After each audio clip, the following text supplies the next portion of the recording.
안녕하세요. 강원대 건축을 함께 공부하고 있는 강원대 교수 차장섭입니다.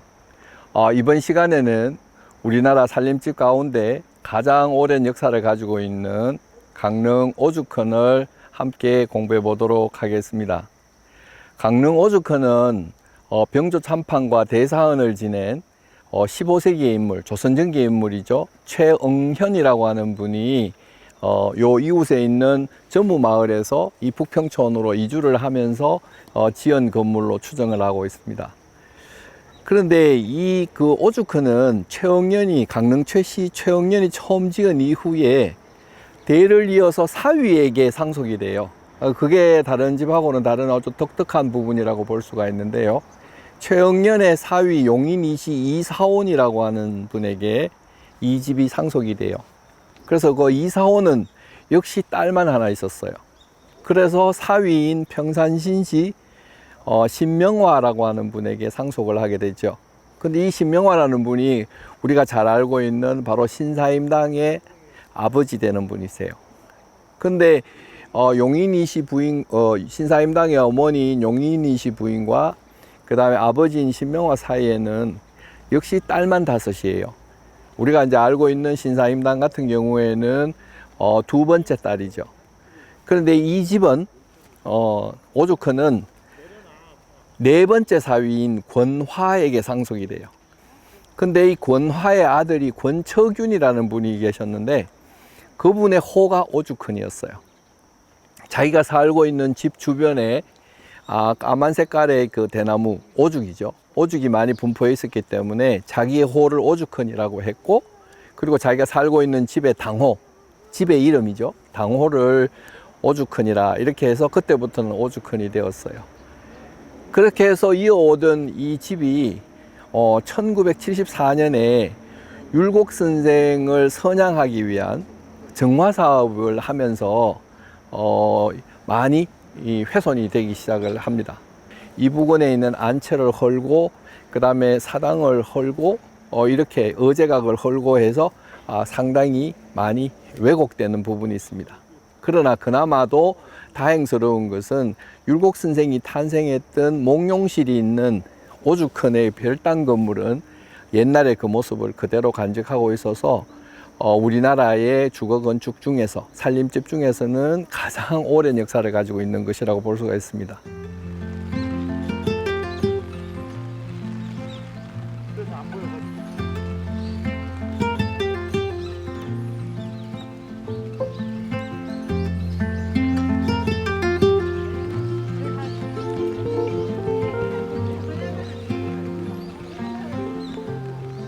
예, 우리가 이제 일반적으로 알고 있는 오죽헌은 두 가지 의미로 해석할 수가 있겠습니다.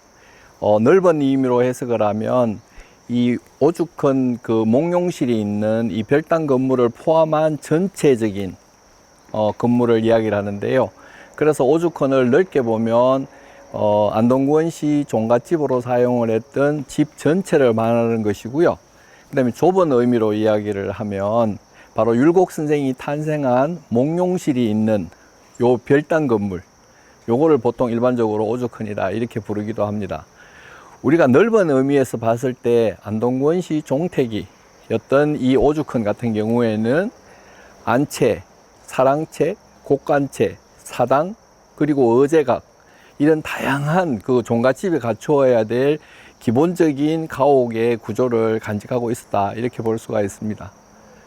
그런데 이제 이것이 1974년 오죽헌 정화 사업을 통해서 많은 부분이 훼손되었고, 그나마 이제 가장 원형을 보존할 수 있었던 것은 우리가 이제 별당채라고 이야기를 하는 율곡 선생이 탄생한 몽룡실이 있는 이곳이 바로 이 오죽헌의 어떤 대표적인 건물로 자리 잡고 있다 이렇게 볼 수가 있습니다.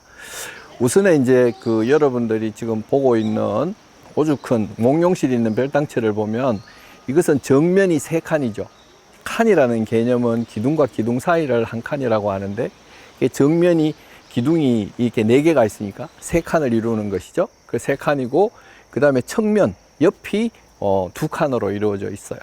그러면은 요 건물 전체적인 규모는 3 곱하기 2에서 6칸짜리 집이 될 수가 있는 곳이죠.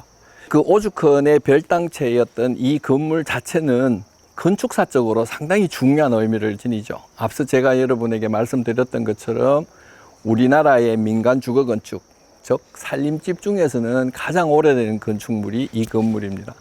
그래서 사실은 율곡하고의 어떤 관계 때문에 율곡 이야기가 지나치게 하다 보니까 건축사적으로는 별로 관심을 가지지 못했던 부분인데, 사실은 우리나라의 건축사적으로 굉장히 중요한 의미를 지니는 곳이라고 볼 수가 있죠. 이 건물을 보면 자연 초석 위에 사각 기둥으로 이렇게 되어 있는 걸 볼 수가 있습니다. 우리가 이제 천원지방이라고 하는 사상이 있어서 하늘은 둥글고 땅은 네모나다 이렇게 표현하거든요. 그래서 하늘을 상징할 때는 기둥을 사용을 할 때 원기둥을 써요. 그래서 우리가 이제 궁궐 같은 경우는 원기둥, 임금은 하늘이니까. 그 다음에 우리 사찰 같은 경우는 부처님은 하늘이니까, 신이 존재니까 원기둥을 쓰죠. 그러나 이제 백성은 땅이라고 생각을 했기 때문에 일반 사대부, 일반 백성들이 집은 반드시 사각기둥을 썼어요. 그래서 이 집에도 보면 사각기둥을 썼는 것을 확인해 볼 수가 있고요. 특히 이 건물에서 재밌는 부분은 기둥 위에 자리하고 있는 지붕의 무게를 기둥하고 연결시켜 주는 것을 우리가 이제 공포라고 그러는데, 그의 포의 형식이 익공양식이에요. 익자는 날개 익자거든요.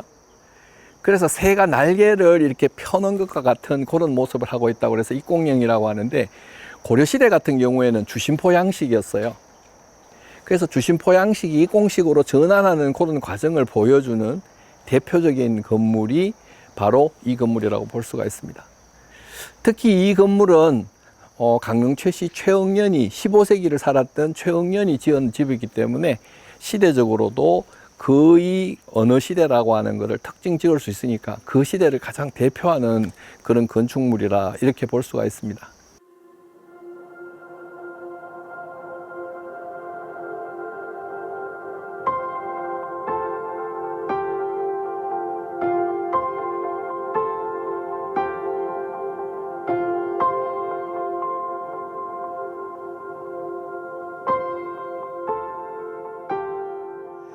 예, 이곳은 그 오죽헌의 본체입니다. 이 사랑채는 사실은 그 정화 사업에도 흐려지지 않고 그대로 보존이 되어 있었습니다. 여러분들이 이제 여기서는 우리가 이제 주목할 부분이 여기에 보이는 이 주련입니다. 예, 주련은 바로 우리가 잘 알고 있는 추사 김정희의 글씨입니다. 그래서 이 사랑채는 추사의 글씨로 인해서 오히려 더 빛나는 건축물이 되었다 볼 수가 있죠. 그리고 이제 안채 같은 경우에는 정화 사업을 하는 동안에 철거가 됐었어요. 그러다가 다시 그 원형의 모습을 다시 복구할 필요가 있다라고 해서 1990년에 복구가 됐고요. 그 다음에 우리가 저쪽에서 바라보는 것들은 그 의제각인데, 의제각의 자리는 원래 지금 율곡선생을 모시고 있는 사당인 문성사에 있던 자리예요. 그 자리에 있었던 것을 이제 이쪽으로 옮겨서 짓게 돼요. 의제각이라고 하는 곳은 정조라고 하는 임금이 이제 율곡 선생의 이 유품이 어떤 것들이 있느냐 했더니, 이 오죽헌에 율곡 선생이 사용을 했던 벼루와 그다음에 율곡 선생이 친필로 썼던 경몽여결이라는 책이 있었어요. 그 책을 가져오도록 정조가 명을 하죠. 그래서 그걸 보고 가장 조선시대 왕 중에서 학문을 숭상했던 정조 임금이 굉장히 감동을 받게 됩니다. 그래서 그 벼루 뒤에다가는 율곡 선생을 찬양하는 시를 친필로 쓰게 되고 그것이 새겨져 있습니다. 그래서 이 의제각에는 경몽요결과 그다음에 율곡 선생이 사용하던 벼루를 보관하고 있는 그런 곳이 바로 그쪽이라고 볼 수가 있습니다.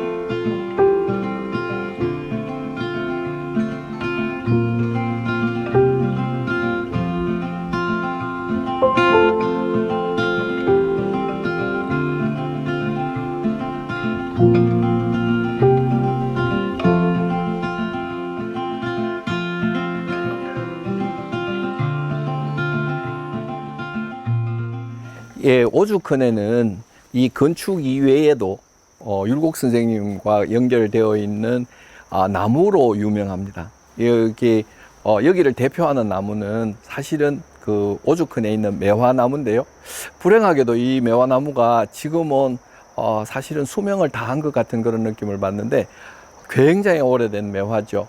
이 매화나무가 이제 이 사대부 집안에서 심어지는 이유는 가장 어려운 고난 속에서도 자신의 고고함을 지켜내고 다시 꽃을 피워내는 것이 바로 선비다라고 생각을 해서 바로 선비를 상징하는 꽃이 매화였기 때문에, 그래서 이 사대부 가에서는 매화나무를 많이 심었고 오죽헌에도 예외 없이 그 매화나무가 있습니다. 그래서 아마 저 매화나무는 율곡 선생과 함께 있었던 나무일 것으로 추정을 하고 있습니다. 아마도 그 처음 오죽헌을 창건했던 최응현이라고 하는 분이 심었던 나무가 아닐까, 그렇게 생각하고 있습니다.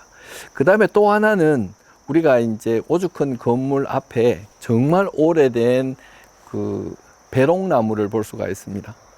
예, 우리가 이제 배롱나무라고 하는 이 나무 같은 경우에는 자미목이라고 하거든요. 예, 그래서 우리가 이제 이 자미목이라고 하는 것은 무슨 뜻이냐면 신선이 사는 세계에 피는 나무다. 이게 도교와 관련되는 나무죠. 그래서 이 배롱나무를 심게 되면 그 붉은 꽃이 바로 신선이 사는 곳을 상징하는 것이죠. 그래서 제가 신선이 되고 싶으면 우리 집 앞에다가 배롱나무를 심으면 내가 신선이 되는 것이죠.